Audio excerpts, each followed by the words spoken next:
If you're an American conservative, you know that the societal values we hold sacred are under attack.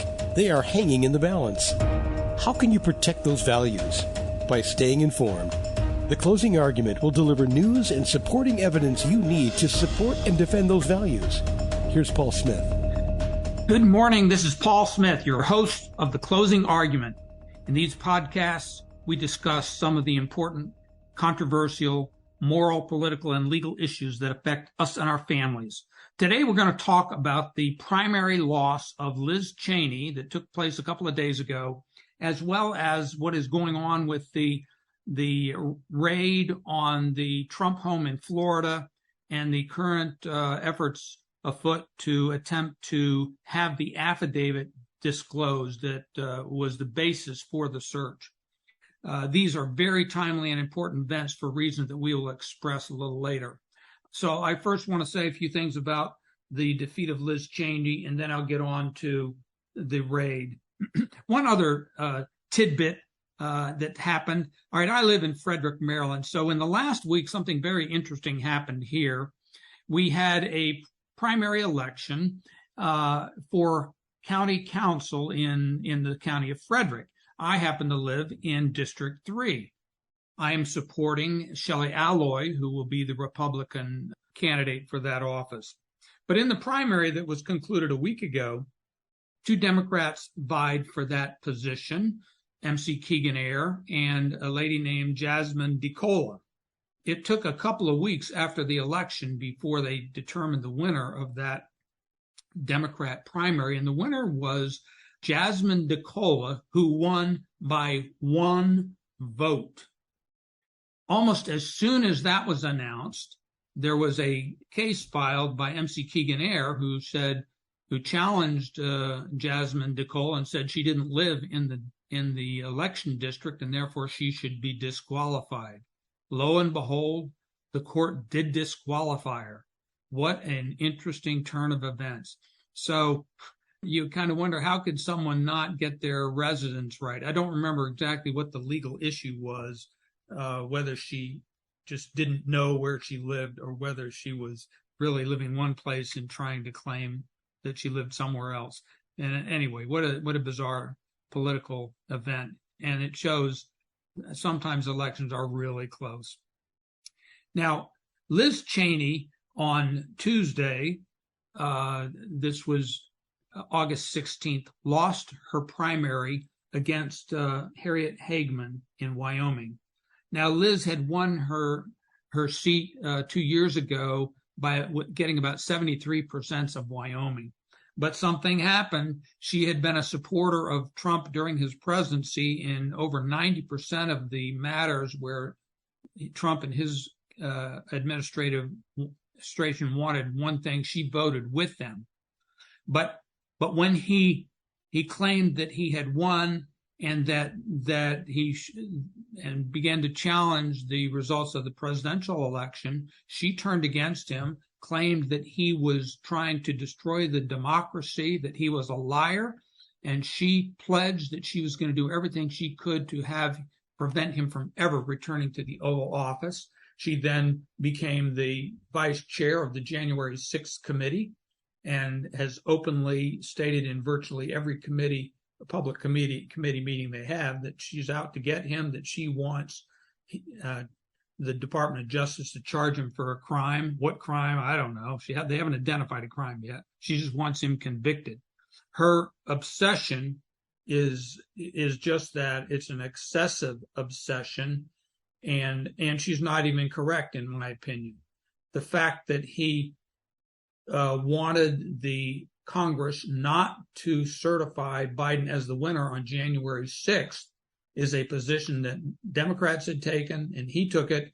He wanted the Congress to investigate 3 or 4 of the states because he felt there was wrongdoing there and that he could ultimately prevail.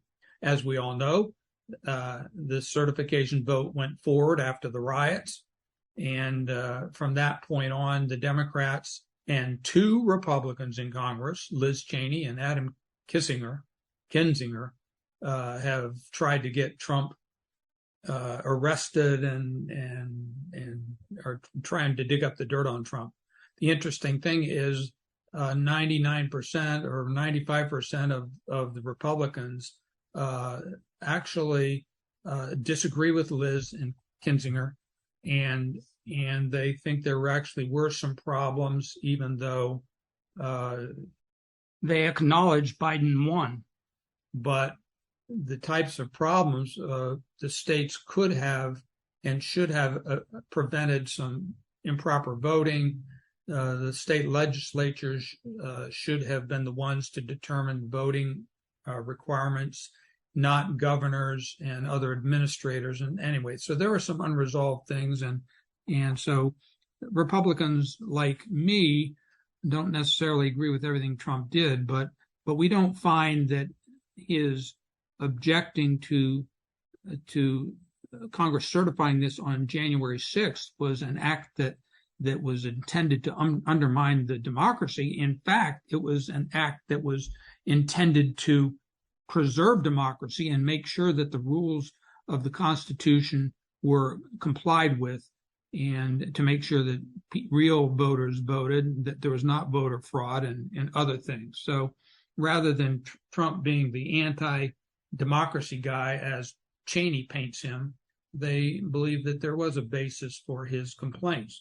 So the end result is, here in Wyoming, Liz Cheney was rejected by the Republican Party. That was like 68-30. She almost lost by 40 points. It was a devastating defeat. She was walloped. She was clearly rejected and repudiated. Nevertheless, I tuned in for her speech when it was clear she was losing, and she painted herself as the ultimate patriot who was doing righteous things and condemned Trump and others for undermining democracy. Well, she was criticizing me too, and she was criticizing the other voters in Wyoming who disagreed with her, as well as almost all Republican voters. She compared herself to Lincoln and seemed to imply that she was going to run for president. Later, she was questioned about it, and she said, well, she hadn't decided, but she may very well run. And she certainly can't win if she runs. Maybe she could draw enough votes away to prevent Trump from getting elected, just as Ross Perot prevented Bush from getting elected years ago. But anyway, there are a couple other things I want to say about Liz Cheney. It was offensive to the way she, in her righteous indignation, painted herself as the true moral patriot, and those who disagreed with her and who supported some of the positions Trump took to be evil and immoral and dangerous to the democracy. This is offensive, and I believe she perverts the principles of democracy and sees herself as a hero, and when she is not. The irony is that she has become the water carrier, the spokesman for the Democrats who hate Trump. And here she is being embraced for a while by the very people who called her father one who was guilty of war crimes and said the most despicable things about her father. Liz Cheney's obsession with Trump is based upon falsehoods, her own hatred, and her own irrational and incorrect view of what happened. So Harriet Hageman will go ahead and clearly is going to be elected congressman in November. Now, just a brief word. The Alaskan primary was also held 2 days ago, and they have the weirdest way to elect senators. The top 4 vote getters in the primary go on to the general election in November. So Murkowski got about 43% of the vote. Kelly Tshibaka, that I support, got about 40%. Then another Republican got a few votes, and another Democrat got a few votes. And what has happened, according to what I've read and heard, some of the Democrats jumped party lines to vote for Murkowski. Murkowski, I'm unhappy with her because she voted to impeach Trump, and that was wrong. for the same reasons I expressed about Cheney. But in Alaska, apparently they count your first place vote, and they have some way of counting who you would vote for in second place. And their calculation is a little bit complicated. So this is going to be a very close election, I presume, in Alaska. Chewbacca thinks that she has a real good shot of winning, but it's clearly going to be a close one. We'll see what happens there later. Now, back to the raid on Donald Trump's home. This is of unprecedented importance. The Democrats are just rejoicing, saying that the raid on Trump what shows that no one is above the law, and they're so happy that the Department of Justice is going after him for something. The thing is, nobody knows what they're going after him for. The real title of what is going on is Operation Find a Crime, whatever they can find to get Trump. So today is August 18th. There was a hearing held before Judge Reinhardt, who is the one who issued the warrant to search the Trump home. Judge Reinhardt, who had openly expressed his extreme dislike for Trump and who had accused himself from one case in which Trump was a party just a couple of months ago, he nevertheless decided it wouldn't be a problem for him to review and sign the warrant. Well, the warrant is an extremely broad warrant, and I want to remind you of the Fourth Amendment. You don't even have to go into cases on this. Listen what the Fourth Amendment says. The right of the people to be secure in their persons, houses, papers, and effects against unreasonable searches and seizures shall not be violated. And then it goes on to say, no warrants shall issue but upon probable cause, supported by oath or affirmation, and particularly describing the place to be searched and the persons or things to be seized. So one of the problems here with the search warrant that Judge Reinhardt approved was it was basically a general search warrant. Basically, they could see almost anything they wanted in the Trump house. That's a problem. A general search warrant is in violation of the Fourth Amendment. So to give you some wording from the search warrant to show how bad it was, it states that the things to be seized includes information, including communications in any form regarding storage, transmission, or retrieval of national defense information. And it says physical documents that are such, along with any containers, including other contents in which some documents are located. So if they found something in a box, they could take the whole box. But then it says, as well as any other containers, boxes that are collectively stored or found together with the aforementioned documents and containers.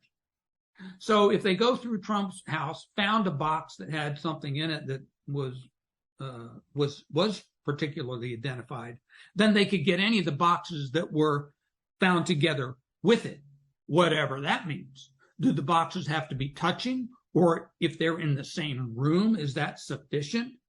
This was a very general search warrant, and therefore one that could be found to be unconstitutional. And if that happens, the fruit of the tree could be made inadmissible.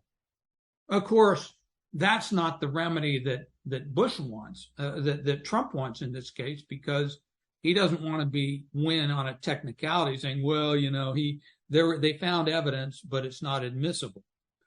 He doesn't want that, but it does. So that's probably not going to play out that way. But what this does show is that this warrant was excessively broad, and that it shows that they're just out to get Trump. Now, let me tell you something else from the search warrant. The search warrant